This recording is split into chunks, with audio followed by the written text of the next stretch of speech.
अऊज़ु बिल्लाहि मिनश शैतानिर रजीम बिस्मिल्लाहिर्रहमानिर्रहीम अल्लाहुम्मा सल्लि अला मुहम्मदिन व आलि मुहम्मद रब्बि इश्रह ली सदरी व यस्सिर ली अमरी वहलुल उक़दतम मिन लिसानी यफ़क़हू क़ौली। अस्सलाम वालेकुम, मैं हूँ हिना और नई इन्फॉर्मेशन लेके आपकी खिदमत में हाज़िर हुई हूँ। चैनल का जैसे कि मेरा मकसद भी यही है कि क्या कहते हैं, इल्म में इजाफ़ा हो और नई नई इन्फॉर्मेशन मैं लोगों को मुंतकिल कर सकूँ।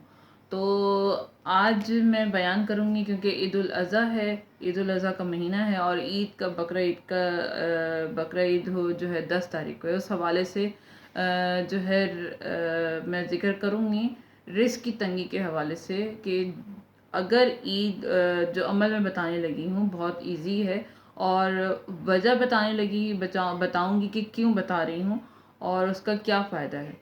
तो जो है इतवार का दिन है। इतवार के दिन इल्म एस्ट्रोलॉजी के हवाले से, इल्म जफ़र के हवाले से जो इतवार के अदद होते हैं वो 806 होते हैं और 806 को जब हम 806 होते हैं और तारीख जो आ रही है वो 10 जुलाई 2022 आ रही है।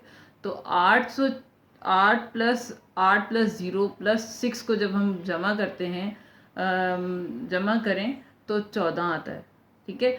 और इसी तरह से जब हम 10 जुलाई 10/7 और 2022 को जमा करते हैं तो यानी कि 2022 जमा 7 जमा 10, तो इसको जमा करते हैं तो भी 14 आता है, यानी 14 आता है। और तो इस हवाले से मैं ज़िक्र करूँगी। तो फिर और एक लफ्ज़ है अल्लाह तबारक व तआला का अस्माए हुस्ना, बहुत खूबसूरत नाम है अल-वहाब। अल-वहाब जो है इसका मायने है सब कुछ अता करने वाला।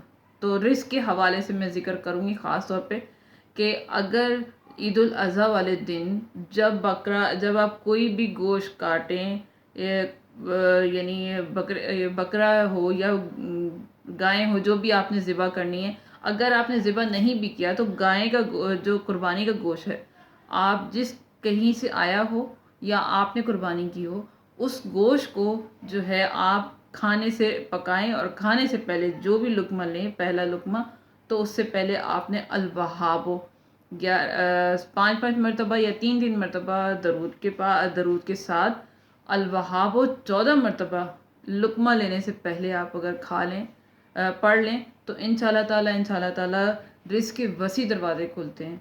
क्योंकि ये अदद जो है और 14 को अगर जमा किया जाए, यानी कि 14 में 1 और 4 को जमा करो तो 5 आता है। तो पंजतने 5 के वसीले से परवरदिगार आलम और उस दिन के सदक़े से रिस्क में इतनी वसअत अता करते हैं कि बयान नहीं, और खैर और बरकत भी साथ में पैदा होती है। तो इतनी इन्फॉर्मेशन थी। अगर मेरी बात समझ आई हो, मेरी बातों में कोई इन्फॉर्मेशन आपको महसूस हुई हो, तो काइंडली लाइक, शेयर और सब्सक्राइब ज़रूर कीजिएगा।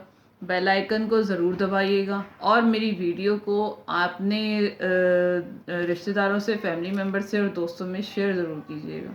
और अगर पसंद आई हो तो फिर प्लीज़ सब्सक्राइब कीजिएगा, क्योंकि आपके सब्सक्राइब करने से मुझे हौसला अफजाई मिलेगी और मुझे नई वीडियो लाने का मौका मिलेगा और मुझे अच्छा महसूस होगा।